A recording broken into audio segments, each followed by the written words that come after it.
Oh, lovely stuff. Well, good morning. Hope you're doing well.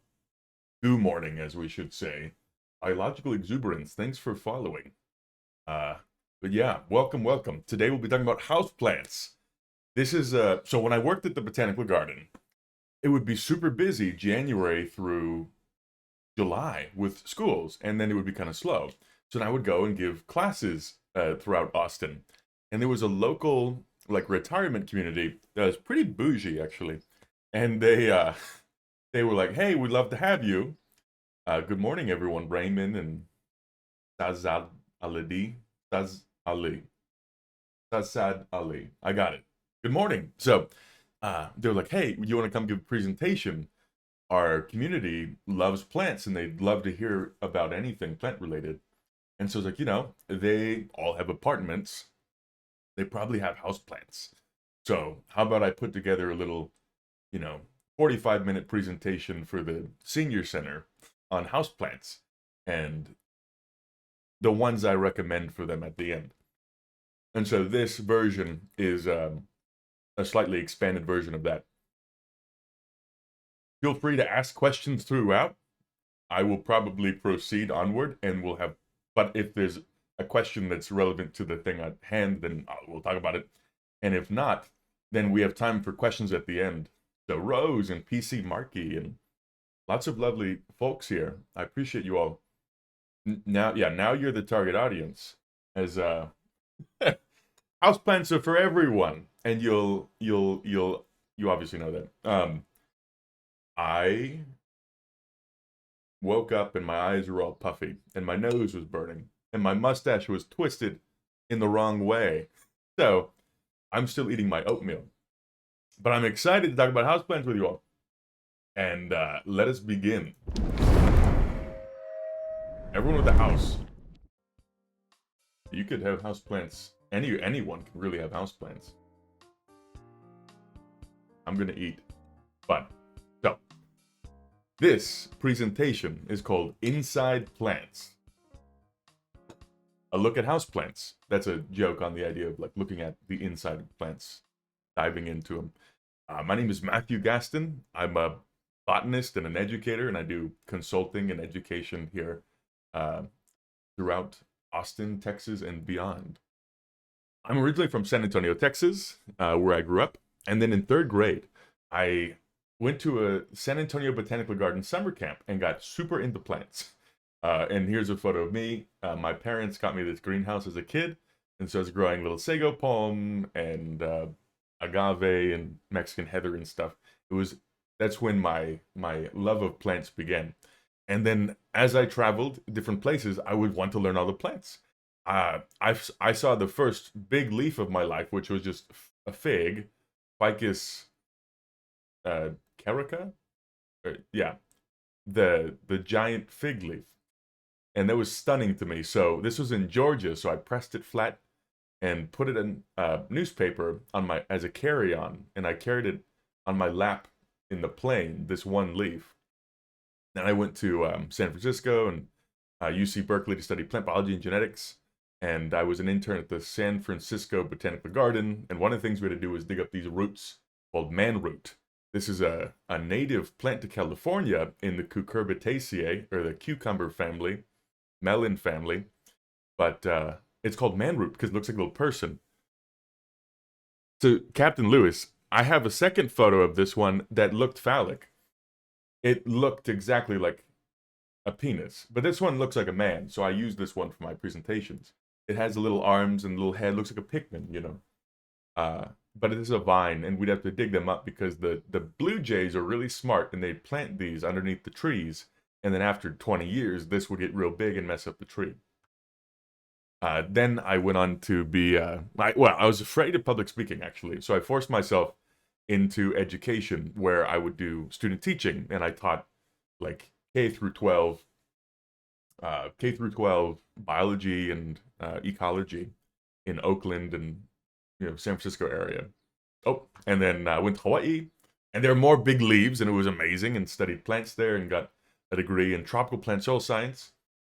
Over here on the right, there's a photo of me at Zilker Botanic Garden. Now I do Big leaf moment. We need a leaf emote. Yeah.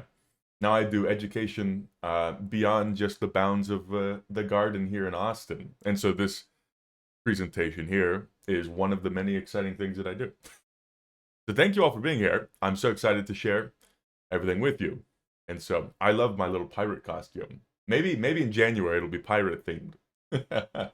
But yeah, my mustache has changed. Look, zero mustache, some mustache, and now mustache. Great stuff. So yeah, I like to say that I do education, I entertain folks, and I evaluate landscapes and our sustainable practices. So yeah, no mustache feels illegal. Most people have never seen me without a mustache, so it feels weird, doesn't it? All right. Today, you're here for a particular reason, and it might be houseplants.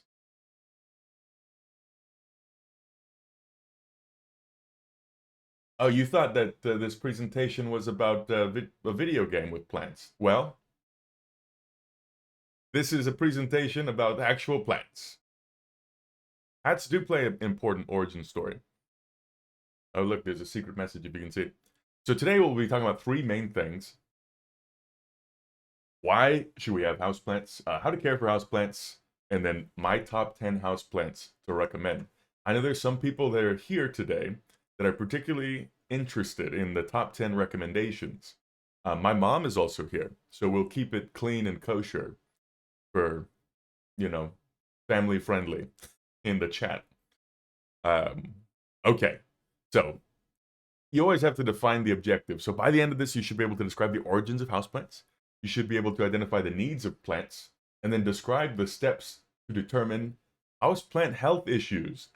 Most people actually just ask me questions about their sick and dying plants.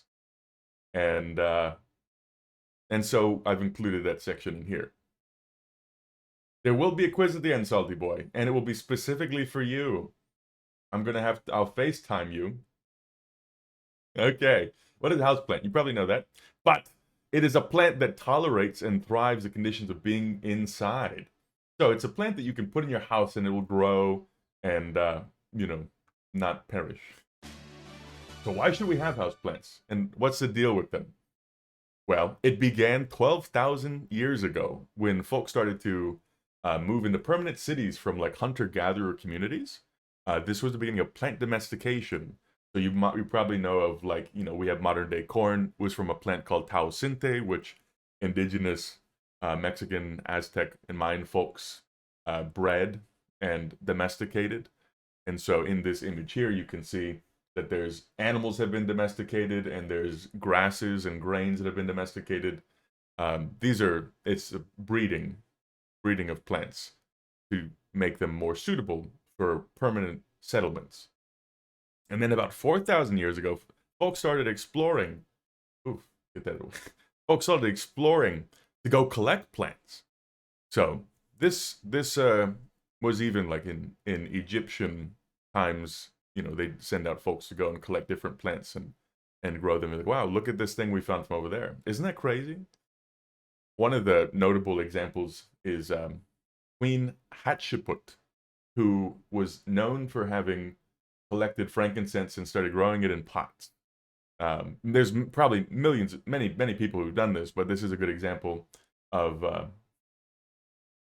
folks who have been doing this for so long. So, there's one thing that we realize, one thing that's important to realize is that sometimes we think that we're just at the beginning of something new, but folks have been doing things for thousands and thousands of years and having the same experiences as us for thousands of years. And frankincense is a lovely plant. You can take the resin and burn it, and it smells good. And so then, folks who had been collecting plants are like, well, actually, we can grow them inside, and we can give them all the things they need to survive and thrive in a little pot indoors. And only wealthy folks could really do that. So, about 500 BC, wealthy folks in all civilizations have records of having houseplants. So in China and Rome and Japan and Egypt and Greece, the wealthy folks had the means to keep them. So in this image, it looks like there's some bonsai, but yeah. And then you might know that in Victorian England, houseplants became a symbol of wealth. So if you had a lot of houseplants, you were super wealthy. So pineapple is one of these kinds of examples. Oh, if you have a pineapple plant in your house, then you have an extravagant life where you can afford to keep a tropical plant in your home, and if you can get it to fruit, how wild. So here's images. There's a parlor on the right, and they have assortment of tropical foliage in this place. It looks quite fun, actually. Yeah. And so here's a picture of an old parlor or an old like living room, and you can see they have a fern and a little palm over here. And so the inclusion of plants into the home were an example of opulence and wealth. And then folks were like, this is in Europe. Folks are like, hey, I want to be able to actually grow orange trees and eat oranges any time of the year. I'm in, dreadful England or whatever. But wouldn't it be so nice to have like a tropical or subtropical fruit right now? So some of the first like greenhouses were actually called orangeries, and orangeries were for oranges. And they were made of glass so that light could come in. Also, they're called glass houses. So you might know Victorian glass houses if you've been to the San Francisco Conservatory of Flowers. That is a Victorian glass house. Yeah, figgeries. Yeah. Exactly. Yeah, don't throw stone crops in glass houses. That's the frog. There you go. So orangeries were for growing oranges and things, but then eventually you could just grow anything in them. Now there's some plants that have made a note on history, and this is one of them. This houseplant of the genus Aspidistra is called the cast iron plant, and cast iron is hard to destroy. And so they're like, this plant doesn't die. It is resilient in the face of all peril. And the peril was their lamps. The way that they'd illuminate their home emitted a gas called ethylene. And ethylene is actually a plant growth regulator. So plants make ethylene. Bananas make ethylene, and fruits. And that's a hormone that signals ripening and death and senescence. So if a plant receives ethylene gas, then it's like, okay, time to ripen the fruit, time to drop all the leaves, that's what it does. Yeah, banana reveal. So Aspidistra was one of the few plants that didn't have a receptor for ethylene. So in their home, they're like torches, the gas lights. All the other house plants would receive that ethylene signal and die because okay, but this one didn't have that receptor, so this is called the cast iron plant because in I don't know Edwardian England, the plants they survived despite it all. And so now houseplants are influenced by the culture and availability. So what houseplants can we get? Depends on what nurseries are growing and what folks have popularized them in social media. And additionally, each generation and each decade and each year has its own palette and preferences for even like interior design. So here's like a picture of a very, green room full of light and lush plants and paintings and art in 1970s. The room is fun. I agree. I wish it had more carpets so I could lay on the ground. But aside from that, I see a fig back here, and I don't know what this is. Looks like a type of grape, actually. This looks like a money tree. So some of these plants we still grow today. This looks like a spider plant. And so here's an example of like a chic 1980s apartment or house. It obviously was an artifact of the time, but you can see that it looks like some type of violet and lots of palms. And then we've lived through this, most of us certainly, that certain plants were like all the rage, and they were super popular, and they were a hit. So the Black Raven ZZ plant on the left is a cultivated variety of this plant that we call ZZ plant. Normally it's green, but in like the 2020s, they had released a black version, and it has a lot of pigment. So um, it's like, this is so crazy. This is so rare. It was super expensive. Now you can get it at like Home Depot for like $15. Then this one, the middle, the Thai constellation Monstera. This is all I heard about for like 2 years. People trying to get cuttings and little sections of the stem so that they could grow this plant. And now it's a lot cheaper than it was. It's still relatively expensive, but as so these are all easy to propagate. So I wouldn't really say it's a financial investment to purchase these because it's easy to grow a lot of these unless you beat the market. But anyway, and then this one, the Pink Princess Philodendron. When I made this presentation 2 years ago, this was like current. It was currently like all the rage. Yeah, people love these. I personally don't really care for variegated plants, so these look sick to me. Someone splashed paint on this one. The Thai constellation Monstera looks like a. It looks like you left it in a construction zone and like pieces of drywall got on it. Yeah, buy the tulip Bitcoin. There you go. Yeah. So I'm not digging their vibe. I'm glad that people like them and I love genetic diversity. But everyone's got their thing. And you know, a lot of the reasons why people grow houseplants can be then spread into just nature in general, the benefits of nature as a whole. There's a lot of research. A lot of research in the last like 50, 60 years on how houseplants can help your mental health and well-being. And a lot of it's intuitive. I mean, we kind of know when we're out in nature, we feel good. When we're surrounded by plants, we feel good. But there's been research showing that if this example is from someone at the University of, Texas A&M University, did a study and evaluated people in hospital beds, and if they're able to look out a window and see nature, then yeah, Matt, that's a good idea. I might cover my face up when it's necessary. Some of the slides I've adapted for that, but yeah, thank you for that comment. So, patients in hospitals that had windows to see nature recovered better, quicker, and they had less stress during recovery. So views of nature and access to like sunlight has aided in recovery.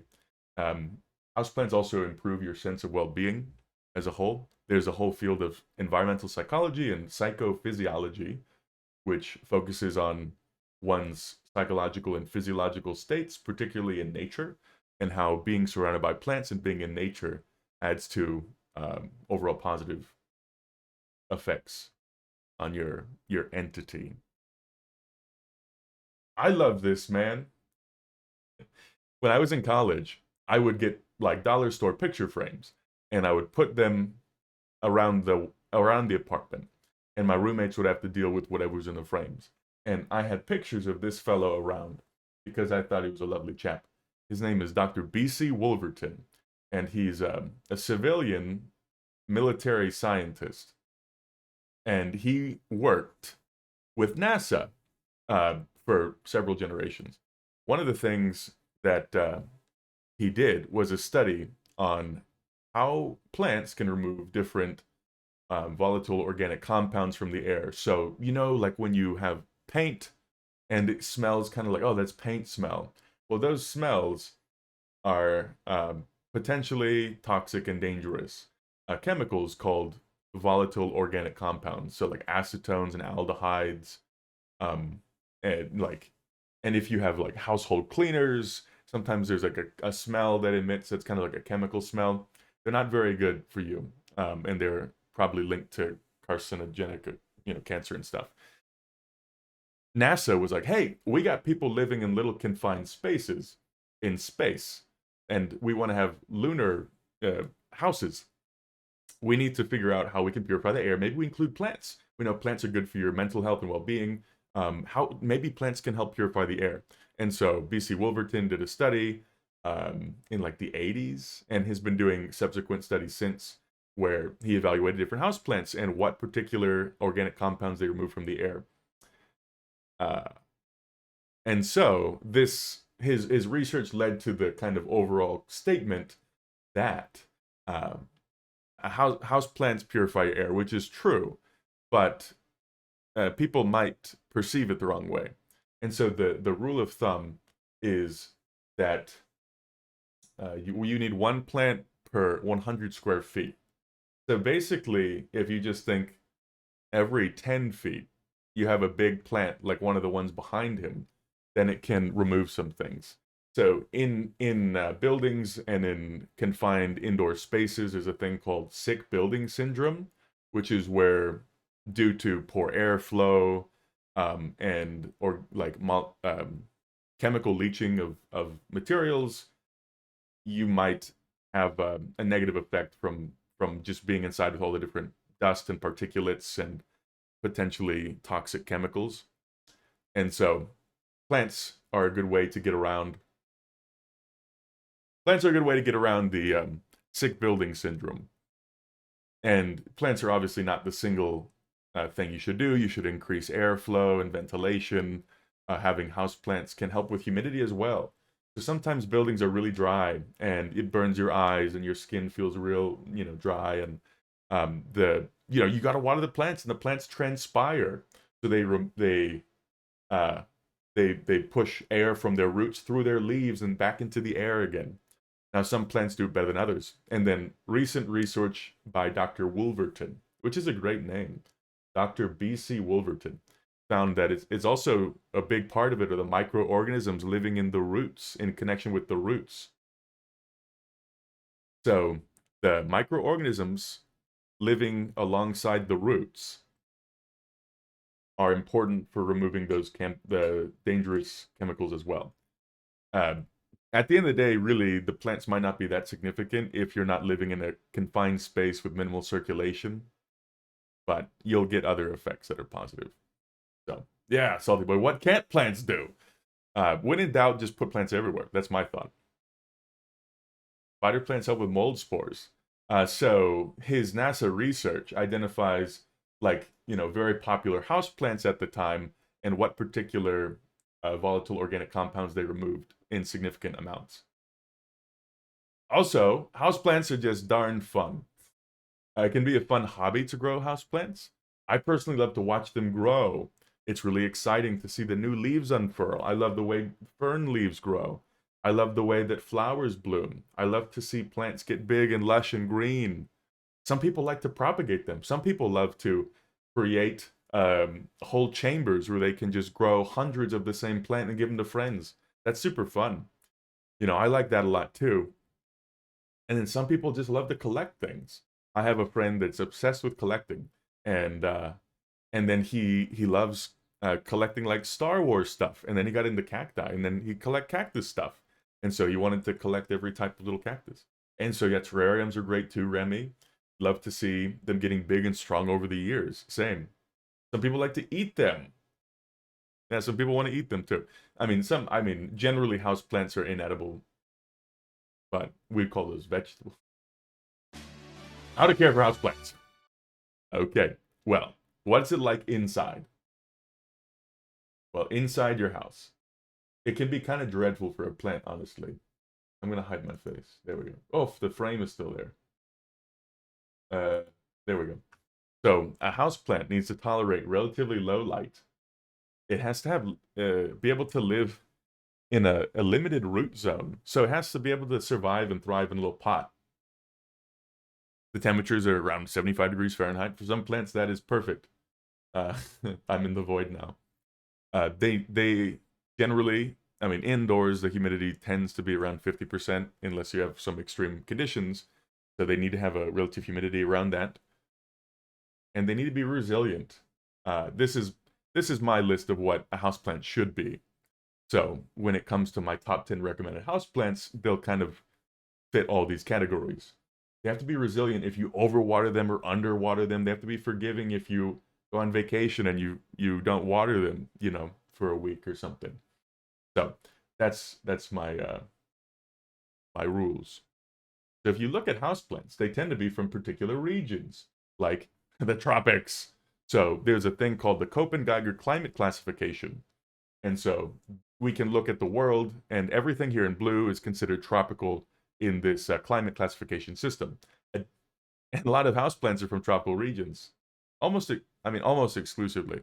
But sometimes they're from other areas like these. These are subtropical regions. And you'll notice that the American Southeast is subtropical. China and South America, a little bit of northern Italy. And so some houseplants are from these areas too, what we call subtropical. And so we can combine that map and we get something that looks like this. Let me put this back. We get something that looks like this. And this is the areas in the world in which you might find good houseplants. Now, there's some houseplants that are quite good that aren't in these regions, but I would say 90%. What do plants need? These are the basics. Water, light, nutrients, air, and media. The M is for Matthew. No, they need media. And so water. What's the deal with water? Well, most of the time, tap water is great. Tap water works pretty well. There's some plants it doesn't. We'll talk about that later. But you can water the plants from the top and they drain out the bottom. You can have a whole system where the plant has its roots constantly in the water. You can have this one in the middle. You can have that one in the middle where the roots are having water wicked up through them. So there's a reservoir of water, and water is, through capillary action, moved up here to the roots, and then you can have the roots constantly submerged. That works for only a few plants. But one of my favorite things about this particular group of plants that we might be talking about later is the way that you can grow them. So this one is, capillary action is great. This is a Gesneriad, an African violet, and it has a special type of pot. And so I could be gone for a month and it would constantly get the perfect amount of water it needs. Now this plant is from tropical Africa and it likes to have, some moist. It's called an African violet of the group of Gesneriads in the Gesneriaceae. I'm a member of the first Austin African Violet Society, and it's quite delightful. Lovely folks. Anyway, I'm learning more about them, but I've always been entranced by them. One of the cool things about them is that they have the great form, lovely colors, diverse flowers, and undersides of the leaf are colorful. But the way that you can grow them in these pots is really nice too. You fill this bottom portion, I don't want to spill it on myself, with water. It's kind of low right now. And then there's unglazed ceramic here. You put it on top, and the water, through capillary action, it moves through that unglazed ceramic into the media here. And so it constantly waters it. These are called self-watering pots, if you ever just look them up. Amazon has them as well. So, there's a lot of ways you can water your plants. Does it need sunlight? Yes, it does. Speaking of sunlight, that brings us to our next point. I'm going to use the hell out of the transition. I like the curtains. Light. T266726. We love a good segue. Plants need light. And what I think folks often have a big issue with houseplants is they don't give enough light.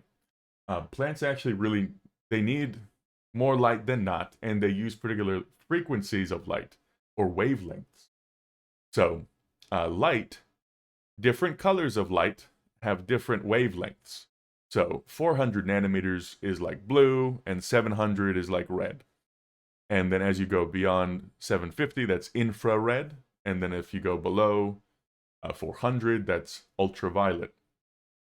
And so this graph shows you the sensitivity. So the higher the bar is in percentage, is the more that the plant uses it for making energy and food.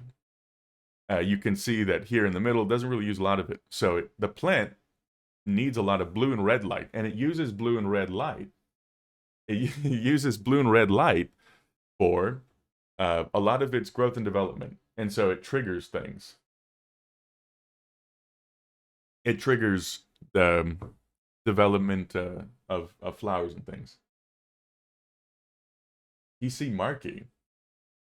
You had a question about, is it why leaves change certain color in autumn? I think that the reason why is because of the temperature and the duration of nighttime.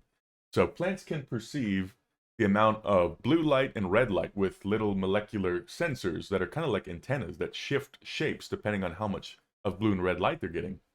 And at that point, that tells them how much darkness there is, and then how much well, basically like, oh, we should, drop our leaves or change colors. So look at this room. Isn't this charming? I see a lot of lovely things. I see tulips. I see rubber tree. I see this is now Tomatophyllum, Bipinatophydium. I see string of dolphins or whatever. There's a lot of cool stuff here. One of the things that's interesting is that the light that's coming through these windows gets exponentially decays as you go farther away. I see a fiddly fig up here in the top right.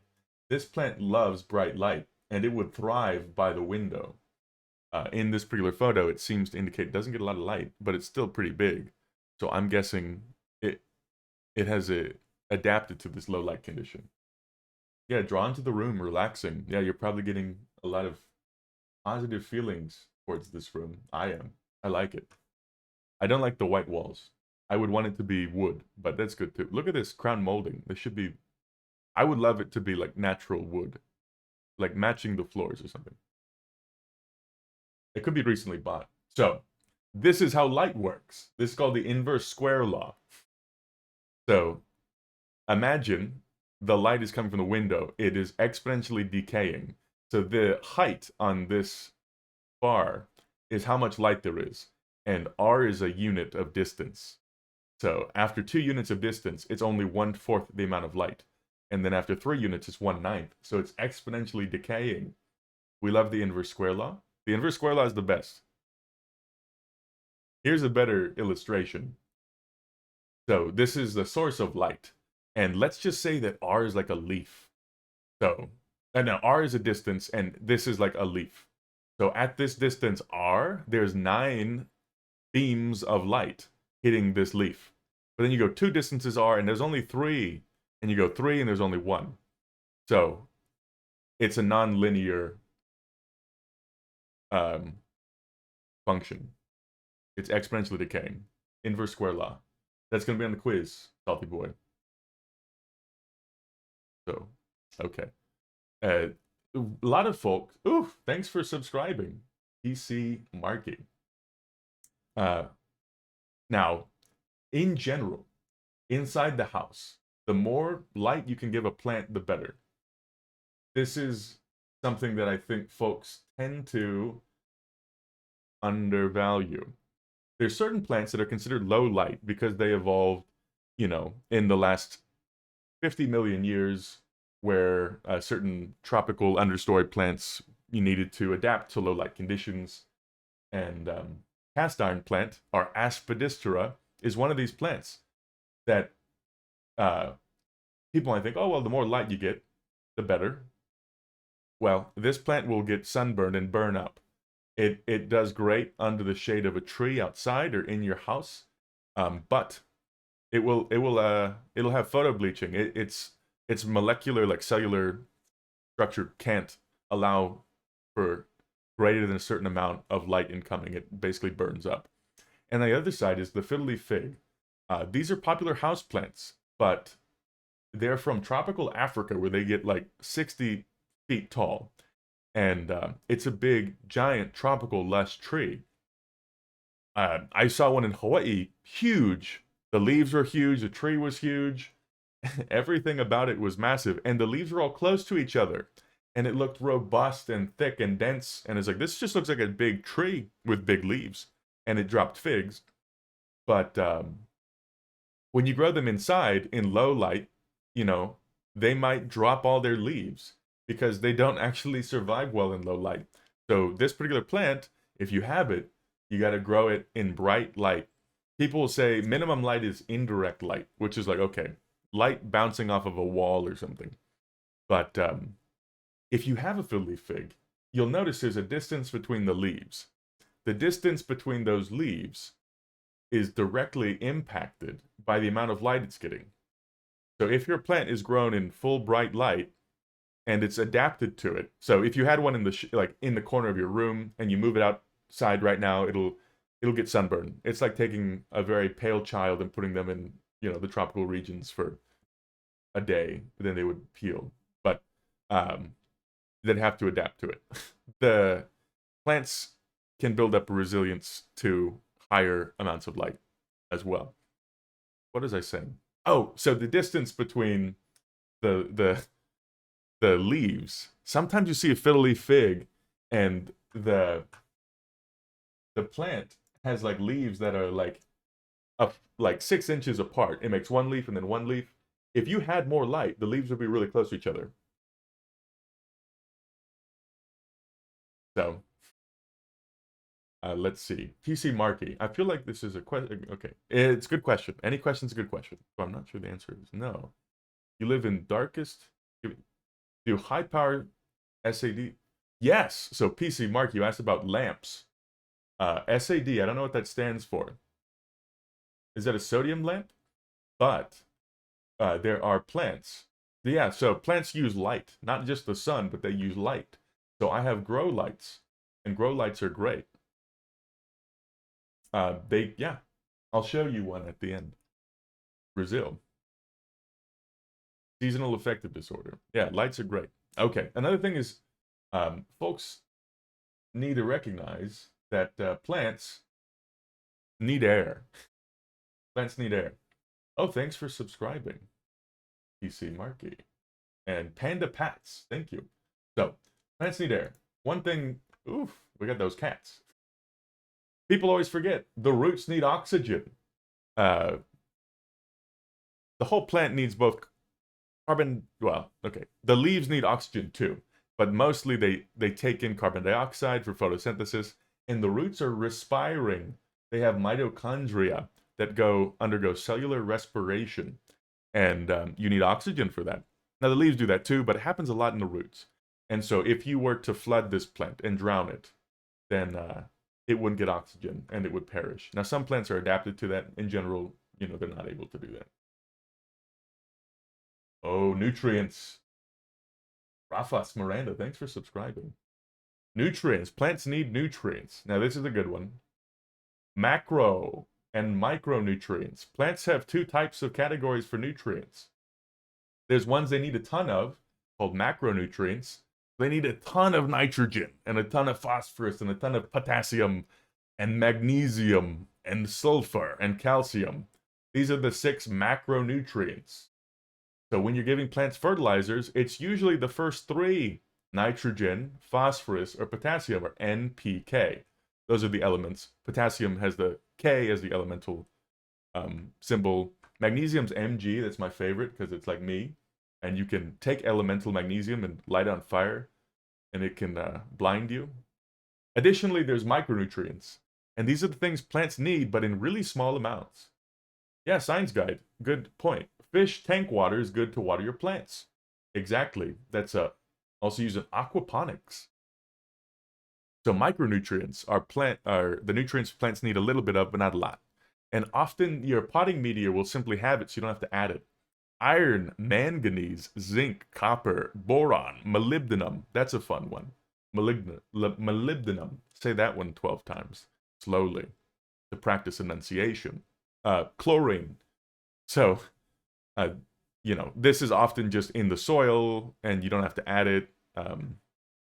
But there's also a thing called mobile nutrients. So these are nutrients that the plant can move around from leaf to stem to leaf to root. And some of them don't move. Sometimes the plant embeds them into a structure in the cell, and then it can't pull them out. And so the mobile ones are nitrogen, phosphorus, potassium, magnesium, zinc, molybdenum, and chlorine. So sometimes a calcium deficiency, you'll see it like in the new leaves because it can't move the nutrient. So let's say you're growing a plant and the tip and the new leaves have this weird kind of chlorotic, weird yellowing. Maybe it's a sulfur or calcium issue because it can't move those nutrients to where it needs to. The plants can move nitrogen around, which is great. But yeah. Oof. I turned off the animations on this one because it was crazy. Forgot I animated this one in. Talk about nutrients. The nutrients that plants need, we just identified them all. But if you're doing so Science Guide, you said that tank fish water is good to water your plants. That's Yeah, that's great. Some people even link them and call it aquaponics. And then if you don't link them and you just have plants with water, it's called hydroponics. And in hydroponics, you always have to add particular fertilizer blends to the water so that there's nutrients. But in general, for your houseplants, a basic potting media or potting mix is going to be fine. Being a media, media is the thing that plants grow into. It's the thing that the roots are in. So you might call it potting soil, but it's not soil. Soil is like a living system in our ecosystems. This is like volcanic rock and compost and bark and peat mixed together. So none of it's really soil. It's just stuff that plants really do well in. Yeah, you can call it dirt. It's fancy dirt. If it's on your boots, then it's dirt. And if you don't like it, it's dirt. Hydrate. Oof, thank you. I have my coffee. I'm going to be speaking quicker now. So you can grow your plants in potting mix, which is what I recommend. But some people also use other things if they're growing like specialty things, like microgreens. So coca coir, hemp, biostrate, rock wool. Yeah.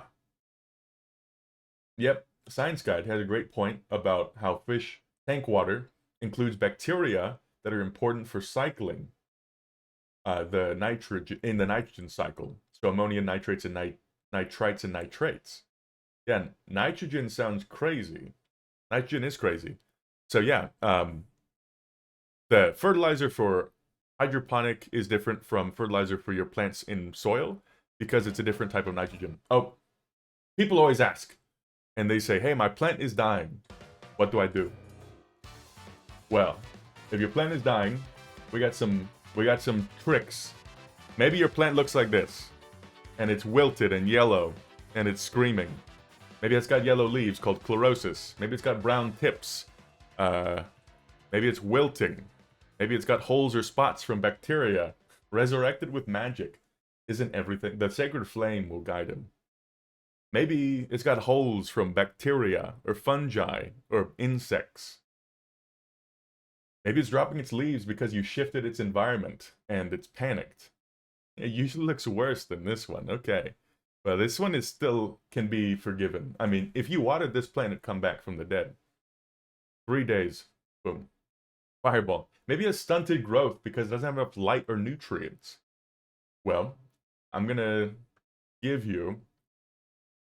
So, this one it can easily recover. Just cut the dead leaf here and then water it, soak it really well, and repot it. That'd be great.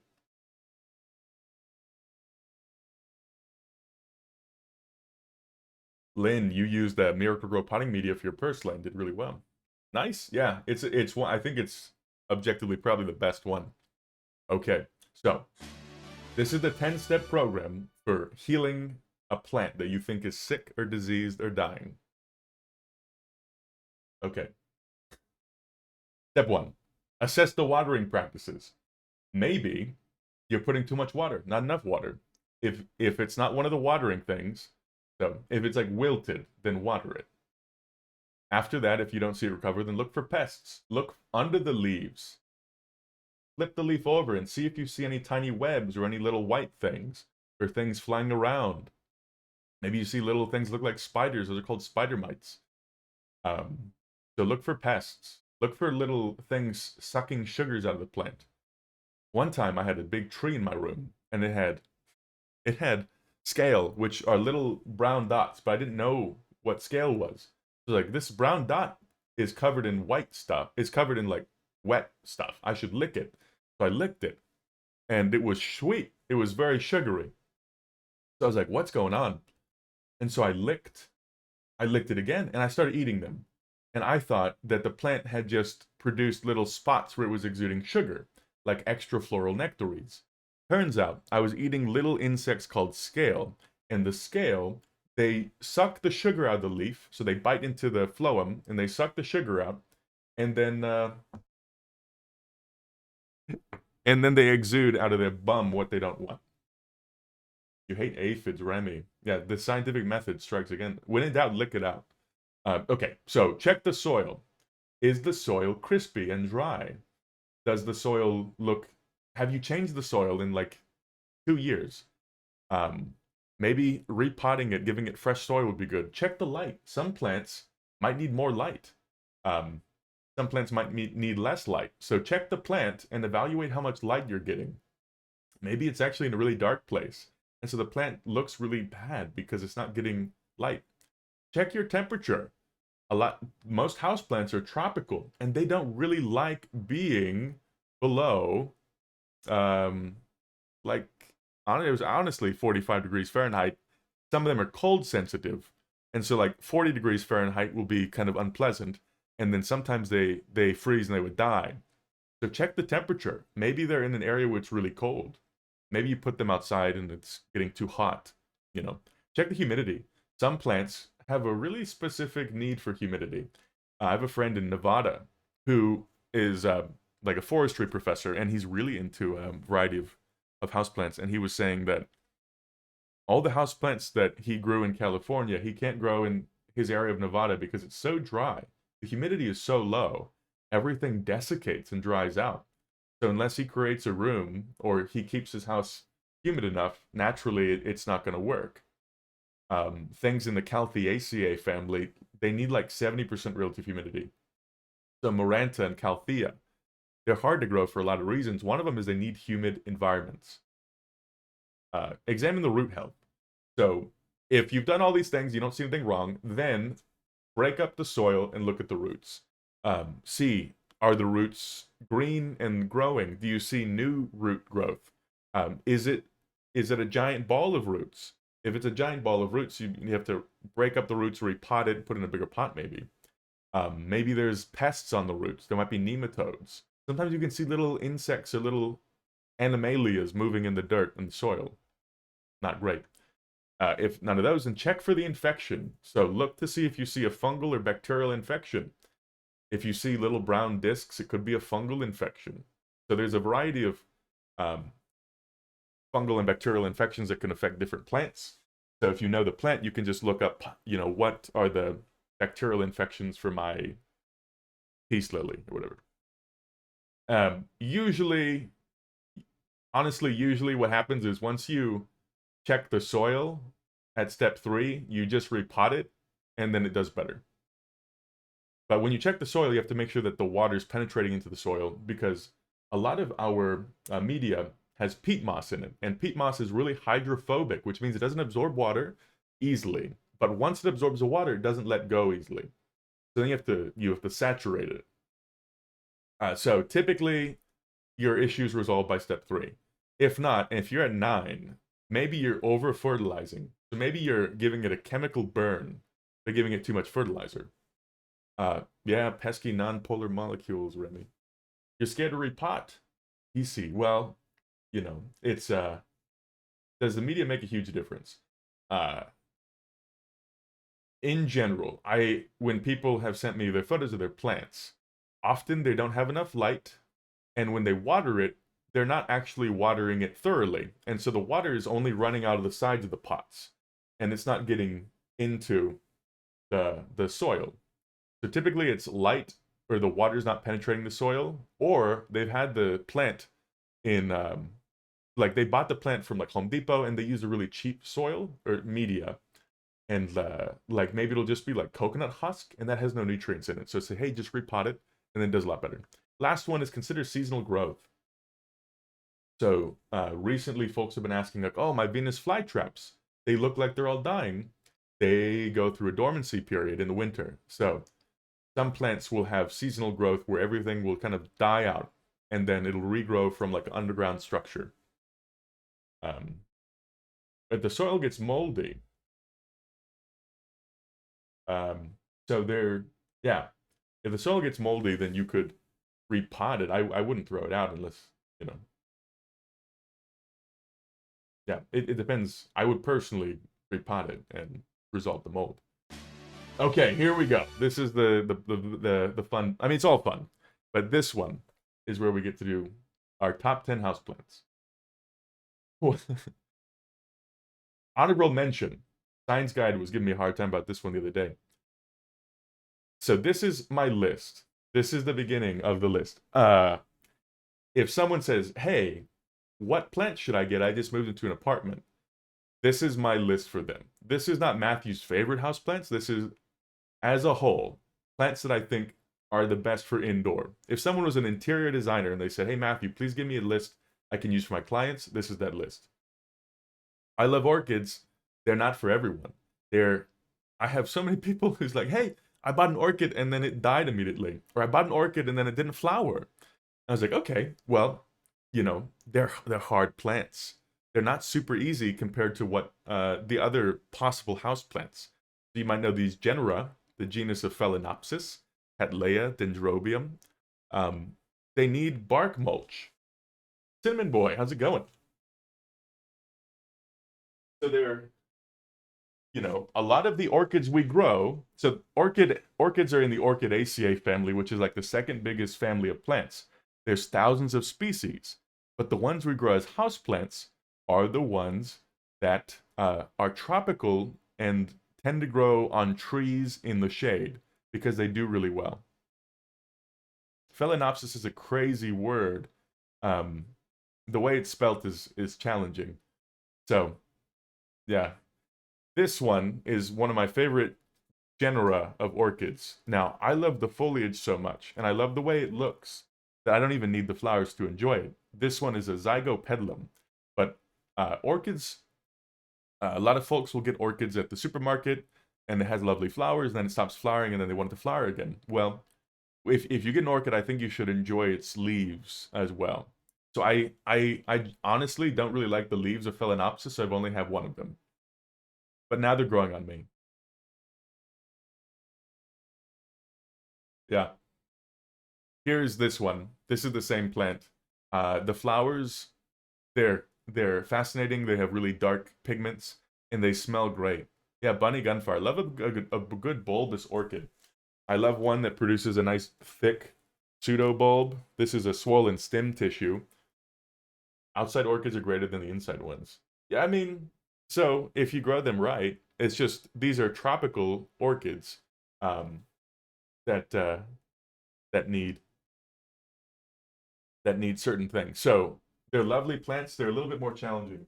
So I recommend them not as a house plant for folks. An additional honorable mention is air plants of the genus Tillandsia. These are bromeliads in the Bromeliaceae family. And they're air plants. They have roots, but the roots don't absorb nutrients. They simply hold on to things. They just grab on, and many of them are tropical. Did I cover terrestrial orchids? Not yet. I was going to include a picture of a terrestrial orchid from China that grows here in Texas easily, but we're just talking about house plants. Uh, and a lot of them are, epiphytic, tropical orchids. The one here, the one here is, uh, I tried to plant it in a media that was not just bark mulch, and I gave it some like potting mix because I think it's not necessarily fully epiphytic. So I wanted it to, and it is a heavy feeder. One of the things orchids are really sensitive to nutrients, so they can be burned by fertilizers easily. So this is Tillandsia. I think they're great plants. The thing is that folks often put them in their like bathroom. They don't get a lot of light, and they're like, "Oh, well, it doesn't need much. I spray it." It needs distilled water. These plants collect rainwater, and rainwater usually doesn't have a lot of ions. So if you give them water that needs to be deionized, so give them water that has, tap water has like chlorine, and in Austin it's really alkaline, and so the pH of the water is bad. If you have air plants in Texas or in Austin and San Antonio, then you need to not use tap water. Air plants are great. Big fan. I love them a lot. But I have a machine that distills the water so I can water them. This one is real big and impressive. But they like humid environments. So that's also a challenge too. In the winter here, I noticed that I have to water them like every 3 days because they're desiccating because it's so dry. So it's a great plant. Wouldn't recommend it as a house plant. Last honorable mention, carnivorous plants. I love them. People also love them for good reason, but they also need distilled water. As PC Marky says, they're bougie. These plants have real sensitivity to nutrients and ions at their roots. So you have to give them deionized water or distilled water. You have to give them certain potting media, so not the same kind you have all the time. Uh, and they, some of them are tropical and some of them are temperate. So like the Venus flytrap is temperate, so it'll have a dormancy period and it'll lose everything in the winter, and people think, oh, it's dead. And so uh, folks who don't know that will throw the plant away. This is Marcus was telling me that people do it with hamsters. Hamsters have like a fight or flight or like feign death spell that they cast, and they're still alive. But people throw them away or bury them, torpor. Yeah. So there's my pinguicula and the sundew, Drosera. There's another pinguicula, Sarracenia. I put some air plants in here because they spray them with water, and I have moss. These are crazy. It has proliferated. These are all baby sundews. I love the way they look, but I wouldn't recommend them. I wouldn't recommend them as houseplants unless you're going to give it humid environment with the right water. Okay, number 10. I'm going to put my face away for a second so we can see everything. Number 10 is the parlor palm. This is the only palm on the list. I think palms are pretty challenging as houseplants, but this one does a good job at surviving in lower humidity conditions. Typically, when you buy these plants, they're in a little tiny pot. So when you go to the store, you see them for like $5 and they're all this size. So they produce a ton of seeds, so the nurseries just throw them in there.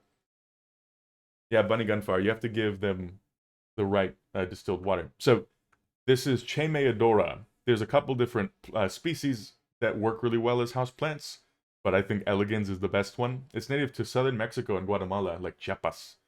And I think it's the best palm for a house. If you look at it in the wild, this is kind of what it forms. It forms a small kind of little palm. Here you can see the infructescence, the stem of fruits, and it produces a ton of seeds, so they're easy for nurseries to grow and for you to get them cheaply. But they're called parlor palms because this plant you put in your, side of your parlor or your entrance of your house or whatever, and it gives it a nice tropical feel. I've grown this plant a couple times, and the big challenge is that if the soil desiccates and it dries out too much, then the whole plant kind of dies. And so you got to keep it moist. And then the tips of these leaflets can brown easily if it's too dry, or if you have a heater blowing on them. So you see right here, there's a little dead leaf. That's pretty normal.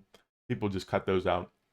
So if you have, it'll have a hard time in the winter in most places, but it's a good palm.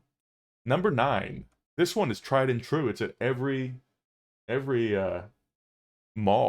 shopping mall that I've been to, called Chinese evergreen of the genus Aglaonema.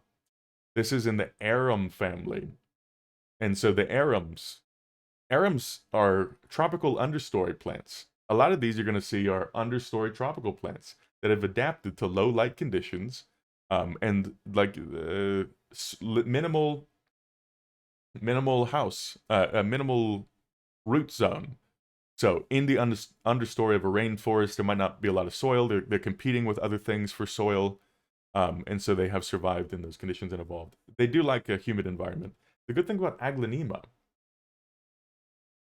is that there's a lot of different variations. So this is the wild one. This is what it looks like in the wild. And this is, I love deep green foliage and the way it spreads along, but a lot of folks love color and vibrancy. And the great thing about Chinese evergreen or Aglaonema is that there's a lot of cultivated varieties. This one is beautiful. Now, one rule of thumb is that the more colorful it is and the less green it has, like the slower it'll grow and the more likely it is to have pest issues. That's my experience. So both of these are great if you want some, interesting coloration and patterns and easy plant that grows indoors. Oh, Science Guide. You have the wild one and you have a variegated one. Very nice. Yeah, the cinnamon boy. Yeah, these grow great in Hawaii because they're tropical. And panda, yeah. to find them out there.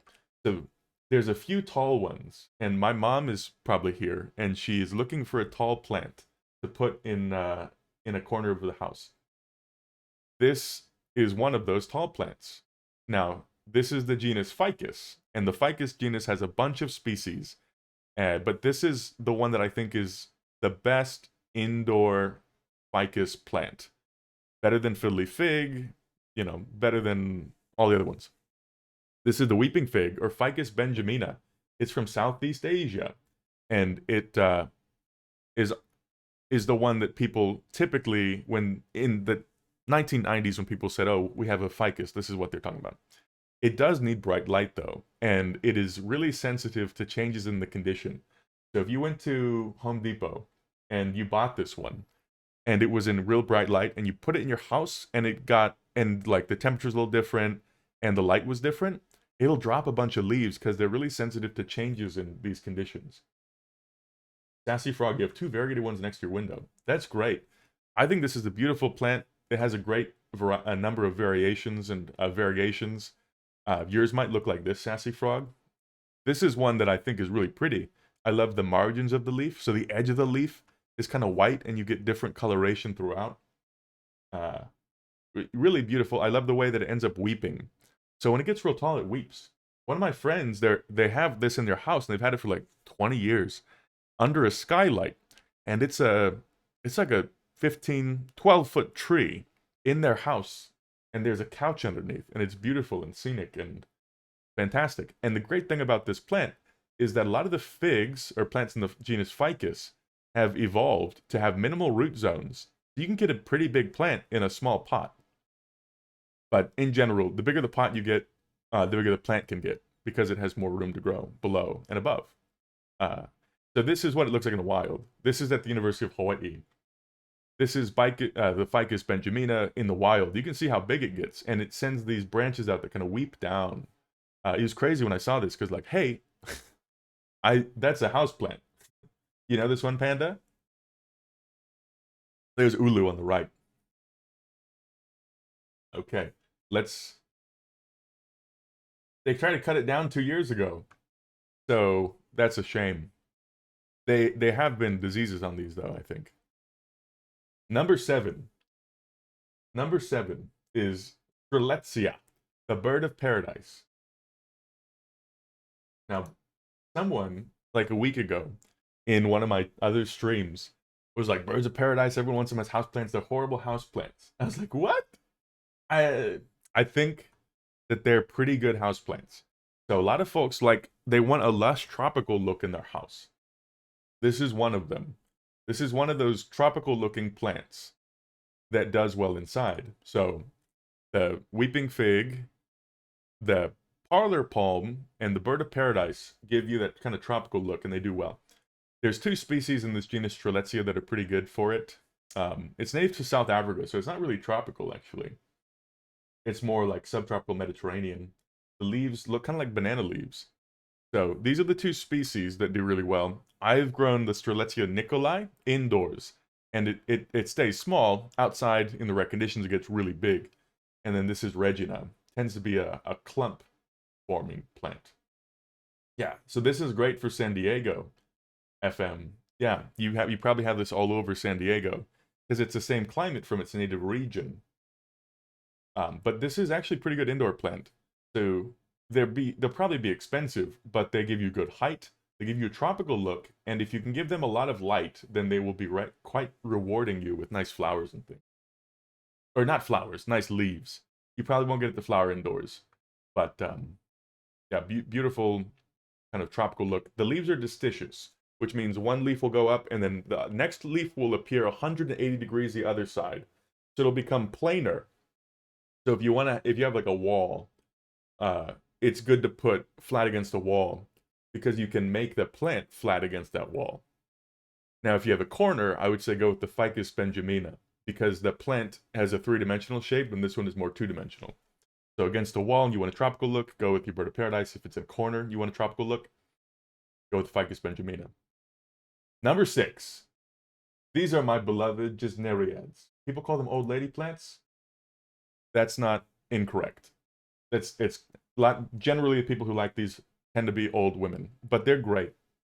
Gesneriads are a group of plants in the Gesneriaceae, uh, and there's Epicea.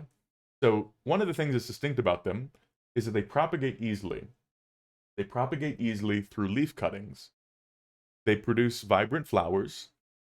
They often do really well in self-watering pots, like I showed earlier. And there's a bunch of variety of textures, colors, and forms. And so this one was the first one I got, which was Primulina. And this one is like, the cultivar name is like Silver Shield, but it's in French or something. Primulina is a genus within the Gesneriad family. And you grow it for the leaves. Big, giant, fuzzy leaves. And this pot is cute. See, this one's not a self-watering pot, but yeah, it's nice. I'm getting into them a lot. Number 5, ZZ plant. You might know ZZ plant. ZZ plant has the Black Raven ZZ. The Black Raven ZZ was all the rage years ago, but the wild type can get really big. It's called ZZ because the scientific name is Zamioculcus zamifolia. This is a crazy genus. I can never say it right. But it's native to East Africa, and it's in the arum family. The cool thing about it is that it has a really succulent underground rhizome. So you could leave this plant for a year in like darkness, and it would still be alive. I have one that is the Black Raven ZZ, and I have functionally neglected it. I barely water it, and it doesn't have a lot of light, and it still looks good. And it still grows. Minimally, you know. ZZ is a French term. What does it mean? Grandmas are the best. I agree. Biological. So this is what it looks like underground. So this plant is often not super expensive because it's easy to propagate. It creates a giant underground, okay, it's not that big. It's like a small potato. A big underground stem called the rhizome, and the rhizome creeps. So it makes these little nodules of rhizome, and then it sends out thick roots. So you can see that the plant probably started here, and then it's been growing this way, and the new leaf is forming here. It looks kind of like a fern, but it's not a fern. And this whole structure is one leaf. It's a cool plant. Oh yeah, she's scared to death to propagate her black ZZ. Well, it's just like this one. Oh, PC Market, that's funny. So these are great. It's a tried and true, does well in low light conditions and bright light. Panda, your mom has them. Does she have them like out in full sun or on the side of the house? And they like dry conditions too. So if they're too wet, they'll rot. That's my experience. Okay, number 4.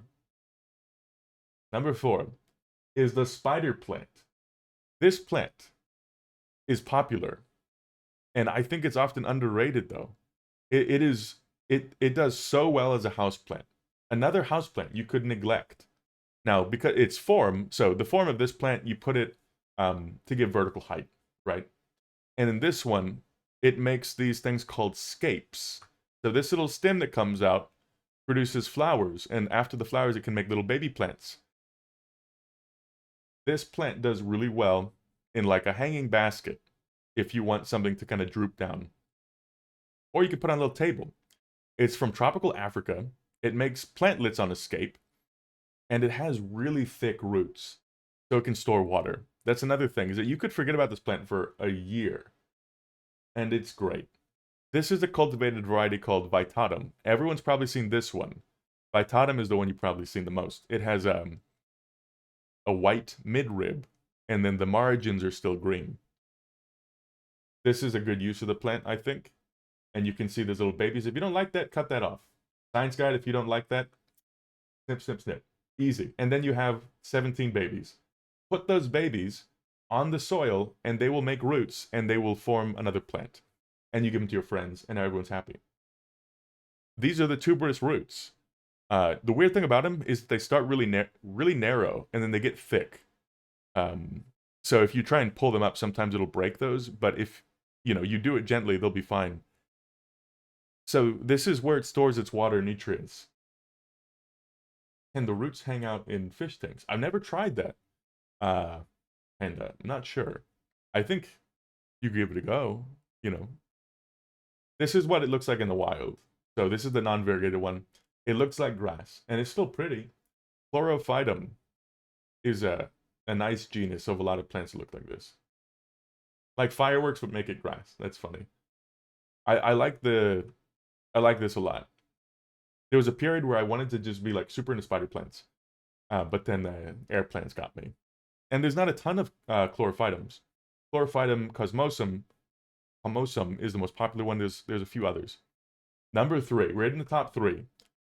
So this is the third tall plant that does well.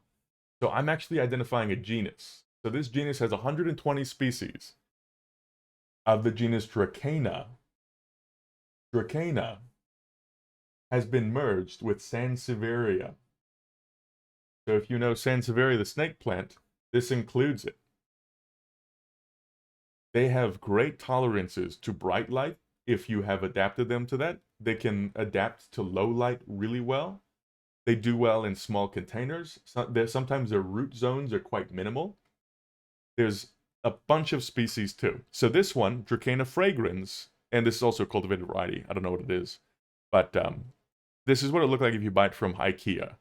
They grow the plant as canes, and they cut the cane. It's just a stem, but people call it a cane. And then it will resprout. So that's what it would look like. If you see it in the wild, it's much more robust, so this could be a sad sight. But as a plant, its form is quite nice. It's very three-dimensional, so it has to have a lot of room to spread. You might know heavenly bamboo. It's not bamboo at all. That's a Dracaena. This plant can adapt to high light and low light. Often people grow them in little pots and just water. There's also Dracaena marginata. This one, you often buy them like this, but they can branch and become gangly and wild. Now, it'll become less gangly if it gets more light. Oh. And then there's also the plants that are in the Sansevieria that have been merged. So this is Dracaena stuckii. This plant is a succulent that does well in low light. If you notice, so far, there have been no cacti or succulents on this list because they need a ton of light or else they make weird morphologies. They have a thing called etiolation where they elongate. That's not particularly fun for me. I don't like it when I see a plant in the wild and it looks thick and robust and green and lovely. And then I bring it inside and it looks long and lanky and sad. So this one is a succulent Dracaena that can do really well in low light. And also in bright light. And yeah, I have a bunch of these that I kept indoors, and I moved them outside, and they did even better. But they do well indoors, too. You might also know, this is Dracaena fragrans, Song of India. This one has yellow margins. Very popular in tropical regions outdoors. Does really well indoors. And then your beloved snake plant, Dracaena trifasciata. This is also a cultivated variety. It's pretty succulent, has an underground stem, sprouts up like this. You can see how these are related.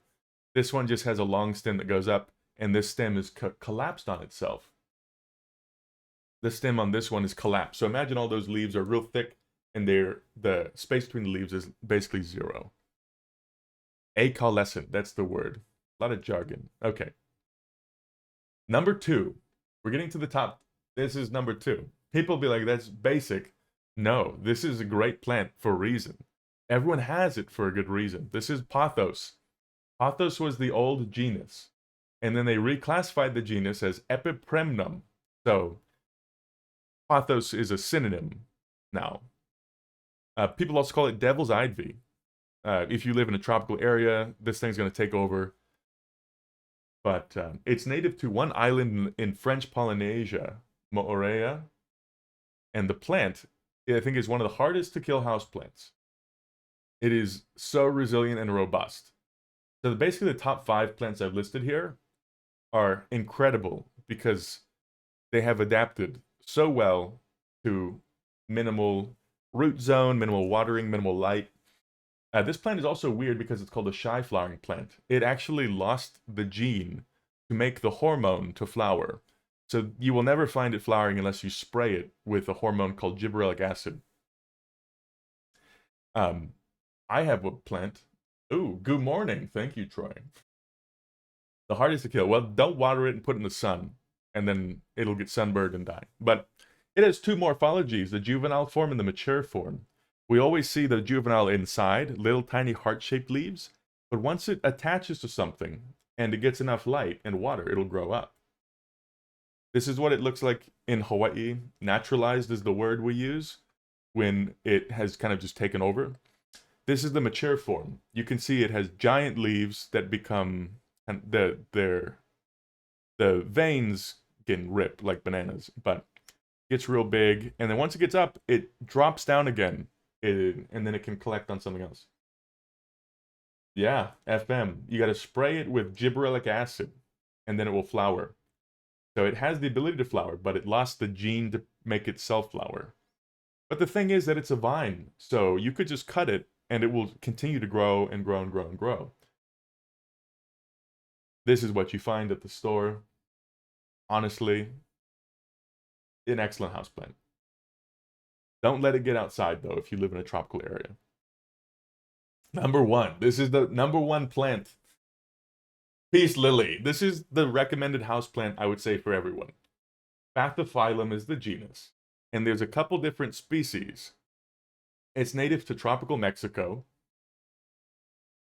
And it's in the arum family, so it has the arum flower. This is the spadix. This little thing here is a bunch of tiny flowers called an inflorescence.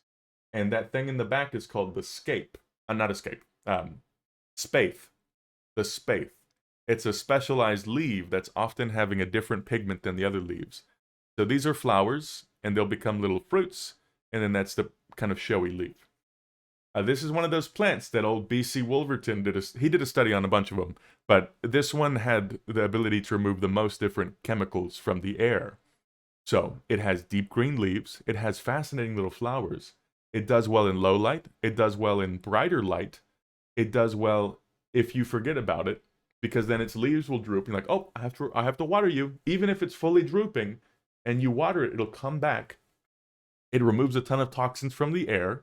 It has a variety of sizes, and the colors are lacking, but there is some variation. So these are the most variegated of them.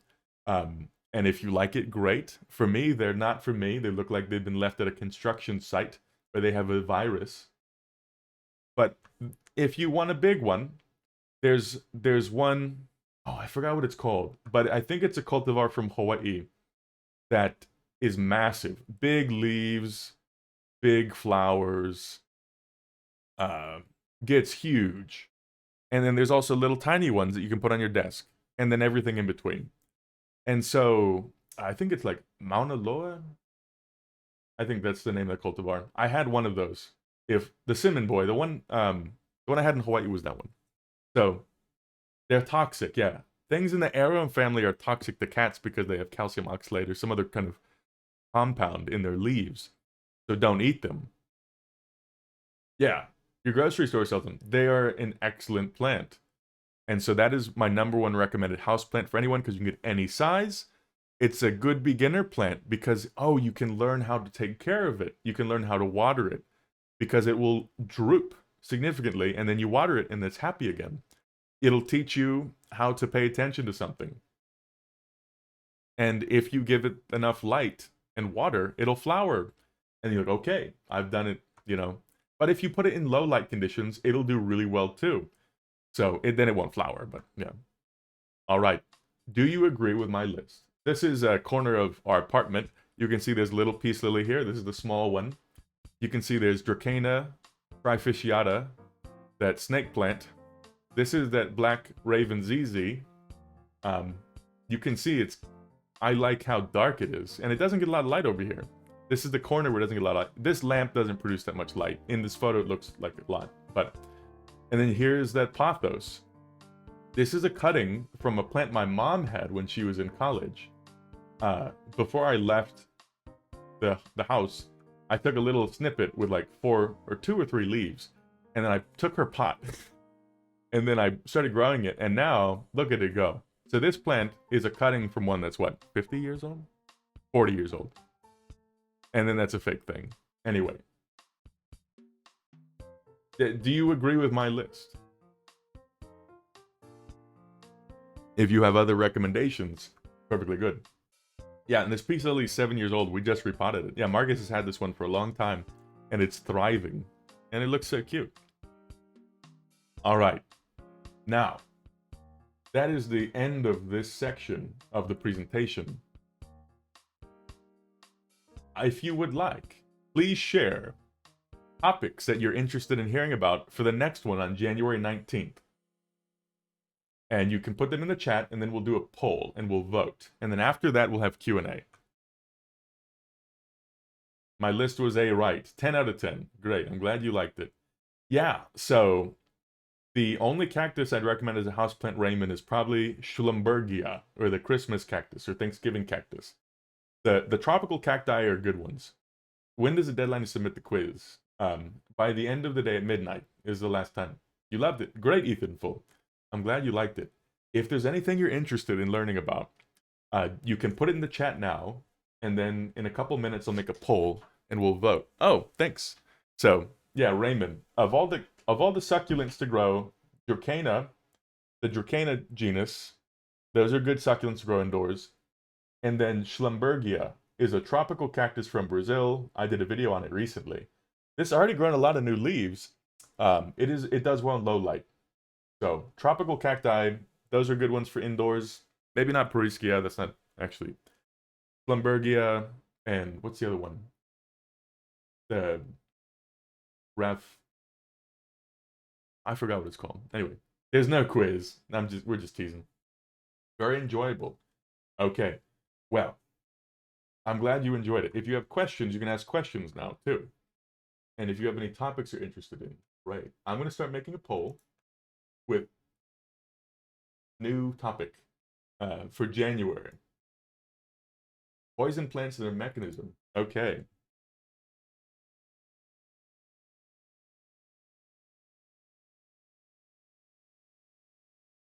Planta sapiens. Okay.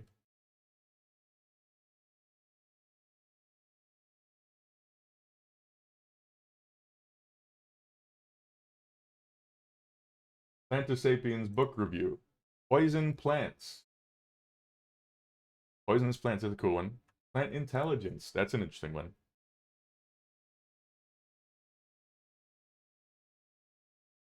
I'm going to throw in one of my own.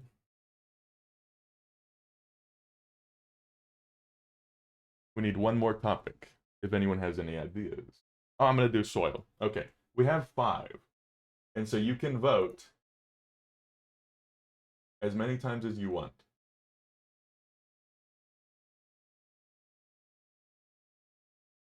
Okay.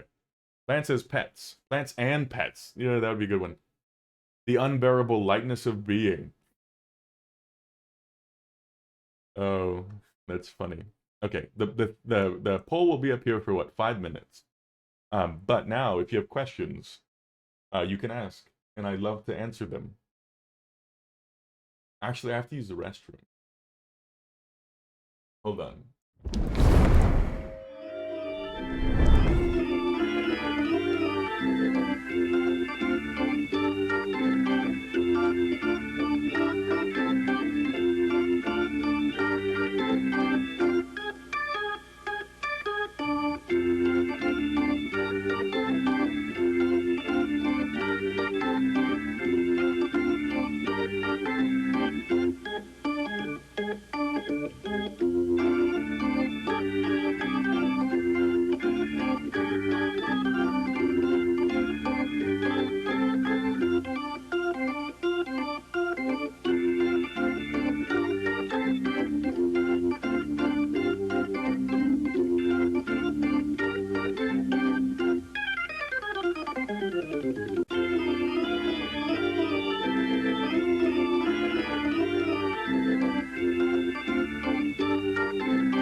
I had to, turn it off because I didn't want you to hear me go in the bathroom.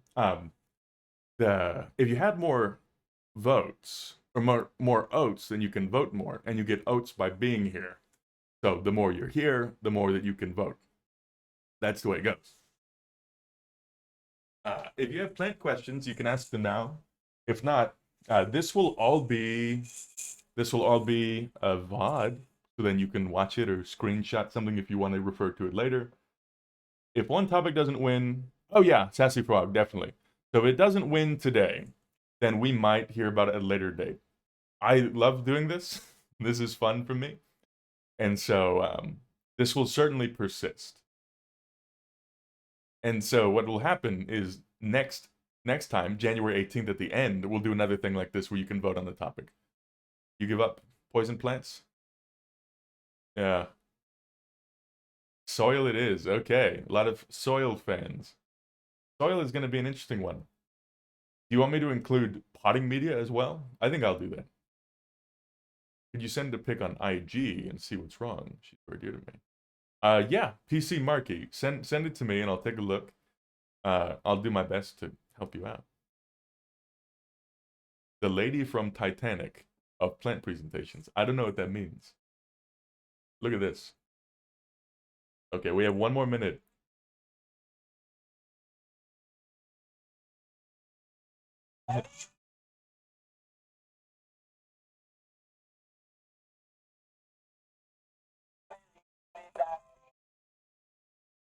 Okay, I don't think the song is coming through, but that's okay. There is still a chance for book review. Book review. Yeah. Hey, I'll still be doing it.